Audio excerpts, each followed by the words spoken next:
que eu vi você falando lá nas redes e eu tenho um filho autista, grau 1, Vitinho, te amo. E veio morar comigo, eu sou separado do primeiro casamento, veio morar comigo há pouco tempo, tá fazendo faculdade de psicologia e tal. A gente tá se descobrindo juntos, né, essa doença e como a gente aborda, né? Essa característica, né? Doença, desculpa, a característica e como se aborda, perdão. E eu vi você falando muito sobre autismo e sobre a possibilidade de uma pandemia ou de algo bem interessante que está acontecendo aí por causa de algumas coisas. Você poderia falar um pouquinho para a gente sobre isso? Então, me perguntaram isso, se eu achava que estava tendo uma pandemia de autismo ou se estava sendo mais diagnosticado do que era antes. E eu falei assim, ó, não estou falando dado científico aqui, eu estou falando da minha prática clínica. Com certeza aumentou, e aumentou muito. E qual a minha opinião sobre isso? O que eu vejo na prática? O que fizeram com a nossa alimentação e estilo de vida nos últimos 20 anos, com a introdução de telas, né, de alimento ultraprocessado, de todo mundo workaholic, trabalhando muito. Eu que vou muito a São Paulo, eu vejo as pessoas, elas vivem o trabalho mesmo. A gente que é aqui do Rio, várias vezes eu já quase me mudei para São Paulo. Toda vez que pouso aqui de novo, não vou não, preciso da minha praia, preciso pegar onda, preciso andar do meu skate no pé da praia. Então, assim, o lifestyle que a gente vive aqui no Rio não é o que é no mundo inteiro, não está nem perto do que é no Brasil, assim. Então, quando a gente vê o que fizeram com a nossa saúde nos últimos 20 anos, todo mundo consome muito leite de vaca, alimento ultraprocessado, sedentarismo absurdo, exposição à radiação, tudo que a gente consome está cheio de agrotóxico. Então, assim, a microbiota intestinal dessa criança sofre alteração desde que ela é um fetinho lá, tipo, por causa da mãe.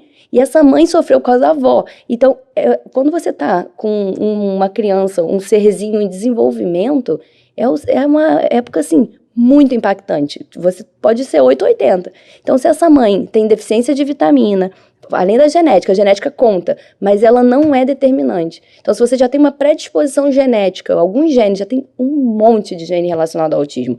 Por isso que eu não acho que é por aí. Eu acho que é mais o que a gente faz em relação a essa criança. Então, se essa criança, desde o útero, é exposta a um monte de metal pesado e ela não tem a capacidade de detoxificação por conta da genética, isso aí vai gerar neuroinflamação. Uma neuroinflamação num bebê, num feto, antes dele nascer, isso é determinante, né? Então, é determinante não só para o autismo, como para diversas outras características, assim como obesidade, por exemplo, restrição alimentar materna ou hiperfagia dela comer muito. Isso influencia se a criança tem uma predisposição maior ou não a ser obesa. Aí ela tem a genética. Se a mãe faz uma restrição alimentar, isso vai ter um impacto ali na frente. Então, em relação a essa questão do autismo, eu relaciono muito ao estilo de vida que a gente leva nos últimos anos, com esse aumento dos casos de autismo. Porque não tem como a gente imaginar que essa mãe vai ser sedentária, obesa, não vai suplementar o que ela precisa, tem o intestino todo desregulado, o mental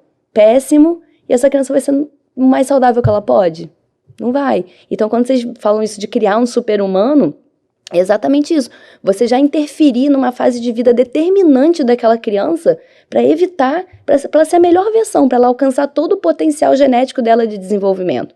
Então, aí eu recebi muita mensagem diante disso, e eu falei assim, gente, não é só a minha opinião, são dados, a gente vê isso na prática, a gente sabe. Eu era uma criança que levava traquinas pra escola.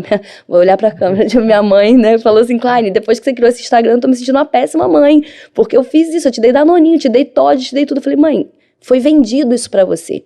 Venderam pra minha mãe que um Danoninho era igual um bifinho. Ela queria o melhor pra mim. Você acha que não vai dar uma vitamina, um traquinas? É vitaminado, ela vai ter todas as vitaminas aqui. Então, assim, era um lanche da escola, porque ela falou, tô garantindo vitamina, ela vai comer, essa magrela, né, vai alimentar e tá tudo certo. Só que aquilo ali me gerou uma gastrite tão absurda que eu vomitei sangue em um momento. Era época do 3º ano do colégio, que eu, faculdade de medicina. Eu virava Coca-Cola com café no mesmo copo e bum. De madrugada, eu tive alucinação, achando que a minha cachorra era meu ursinho de pelúcia que tava mexendo, sabe? Isso num cérebro de uma adolescente de 17, 18 anos. E isso a gente vai sofrendo. Então, eu imagino assim, a minha predisposição genética não era para uma coisa pior, senão eu teria uma coisa pior. E nem sei o que pode acontecer ainda comigo.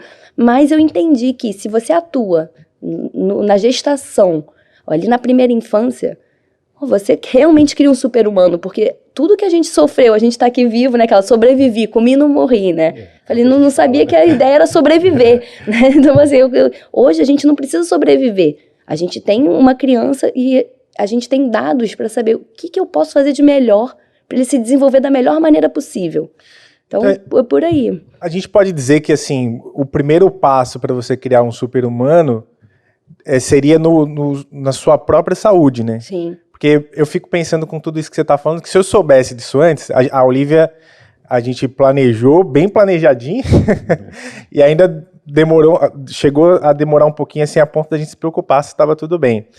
E se eu tivesse essas informações, eu vou te falar, eu teria feito, digamos assim, eu nem sei se faz sentido o que eu vou falar, mas algum tipo de desintoxicação mesmo. Olha, vou ter um filho, então vou comer só orgânico, vou me alimentar melhor, vou meditar, vou querer melhorar a minha saúde, porque isso vai refletir, obviamente, ali na criança que vai vir. Faz sentido isso? Total. E não só reflete, determina.